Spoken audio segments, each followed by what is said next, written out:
সাকিব হাসান সুইফ এবং জাহাঙ্গীর কবির এবং এনামুল হক শামীম যেহেতু ওই সময় ঢাকা বিশ্ববিদ্যালয়ে প্রবেশ করেছে, হামলা ভাঙচুরের সময় তারা ঢাকা বিশ্ববিদ্যালয়ে ষড়যন্ত্র করার জন্য এসেছিল এবং এই ষড়যন্ত্রের সাথে যুক্ত ছিল তৎকালীন উপাচার্য আখতারুজ্জামান এবং ডক্টর গোলাম রব্বানী এবং ওই সময়কার শিক্ষক সমিতির সভাপতি হিসেবে অধ্যাপক মাসুদ কামাল এই ষড়যন্ত্রের সাথে লিপ্ত ছিল এবং সেই সময়কার ঢাকা বিশ্ববিদ্যালয়ের ছাত্রলীগের যারা ছিল তাদের নেতৃত্বেই আপনারা দেখেছেন যে একটি ভিডিও ভাইরাল হয়েছিল, যে ভিডিওটি একাত্তর টেলিভিশন প্রকাশ করেছিল, পরবর্তীতে ডিলিট করে, যে পিছনে ছাত্রলীগ লেখা টি শার্ট পরিহিত অবস্থায় ঢাকা বিশ্ববিদ্যালয়ে ঢাকা কলেজ ছাত্রলীগ লেখা টি শার্ট পরিহিত অবস্থায় উপাচার্য বাসভবনের গেট ভাঙচুর করা হচ্ছিল এবং তারাই প্রবেশ করে পরবর্তীতে আগুন দেয়। তার মানে কি? তার মানে ঢাকা বিশ্ববিদ্যালয়ের যে ভিসির বাসভবন ভাঙচুর করা হয়েছিল এর সাথে আখতারুজ্জামান, গোলাম রব্বানী, জাহাঙ্গীর কবির, নানক, সোহাগ এবং জাকিররা তারা প্রত্যক্ষভাবে যুক্ত। ওই সময় ঢাকা বিশ্ববিদ্যালয় প্রশাসন একটি তদন্ত কমিটি গঠন করেছিল। আমরা সমস্ত তথ্যপত্র জমা দিয়েছিলাম, কিন্তু এখনো পর্যন্ত সেই তদন্ত প্রতিবেদন আলোর মুখ দেখেনি। আমরা আবারও দাবি করছি বিশ্ববিদ্যালয় প্রশাসন পরিবর্তন হয়েছে, তাদের কাছে দাবি করছি কোন সংস্কার আন্দোলনের তদন্ত করতে হবে।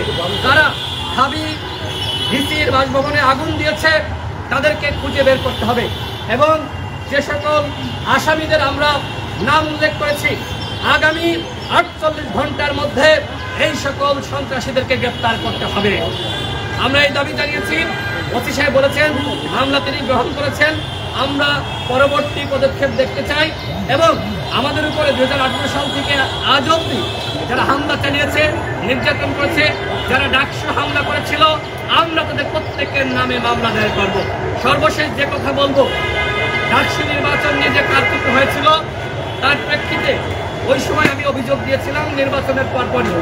আমরা ওই সময় তথ্য পেয়েছিলাম ভিপি, জিএস সহ আমরা সর্বমোট 11টি পদে আমরা নির্বাচিত হয়েছিলাম। আমি নিজেও জিএস নির্বাচিত হয়েছিলাম, কিন্তু এই আখতারুজ্জামান একজন ভিসি নামধারী একজন সন্ত্রাসী এবং শিক্ষক নামধারী ওই কুলাঙ্গার, আমার পিছন থেকে বলছে ঢাকা বিশ্ববিদ্যালয়ের শিক্ষার্থী কুলাঙ্গার, আমি কুলাঙ্গার বলতে চাই না, শিক্ষক নামধারী আমি দোসর যারা আমাদের প্যানেলকে বিজয়ী ঘোষণা না করে মাত্র 2টি পদ তারা ঘোষণা করেছিল। এর প্রেক্ষিতে অভ্যুত্থানের পরে আমি ওই সময় একটি অভিযোগ দিয়েছিলাম নির্বাচনের পরপরই। এর প্রেক্ষিতে আমি আরেকটি অভিযোগ দিই এবং বর্তমান বিশ্ববিদ্যালয় প্রশাসন তারা একটি তদন্ত কমিটি গঠন করেছে। সেই তদন্ত কমিটি তদন্ত করার এখতিয়ার সিন্ডিকেট মিটিংয়ের মাধ্যমে পাশ করা হয়েছে। আজকে বিকাল 5টায় তদন্ত কমিটি আমাকে ডেকেছে এবং পরবর্তীতে ডাকসুতে যে হামলা করা হয়েছিল গোলাম রব্বানীর নেতৃত্বে ছাত্রলীগের সেই সময়কার জিএস গোলাম রব্বানী এবং ছাত্রলীগের সভাপতি ওই সময়কার ঢাবি শাখার সভাপতি সঞ্জিত এবং ঢাবি শাখার সাধারণ সম্পাদক সাদ্দামের নেতৃত্বে যে হামলা হয়েছিল, সেই হামলার প্রেক্ষিতে আমার পাশে ঢাকা বিশ্ববিদ্যালয় ছাত্র অধিকার পরিষদের আমাদের সভাপতি সানাউল্লাহ রয়েছে, সে অভিযোগ দিয়েছিল। এই দুটি অভিযোগের প্রেক্ষিতে অর্থাৎ ডাকসু নির্বাচনের কারচুপি এবং ডাকসু হামলা, সেই অভিযোগের প্রেক্ষিতে আজকে বিকাল 5টায় তদন্ত কমিটি আমাদের বক্তব্য শুনবেন এবং আমরা যে তথ্যপত্র আমাদের কাছে রয়েছে সেটি আমরা জমা দিব। সাংবাদিক ভাইরা আজকে আপনারা যারা এসেছেন আপনাদের সকলকে ধন্যবাদ।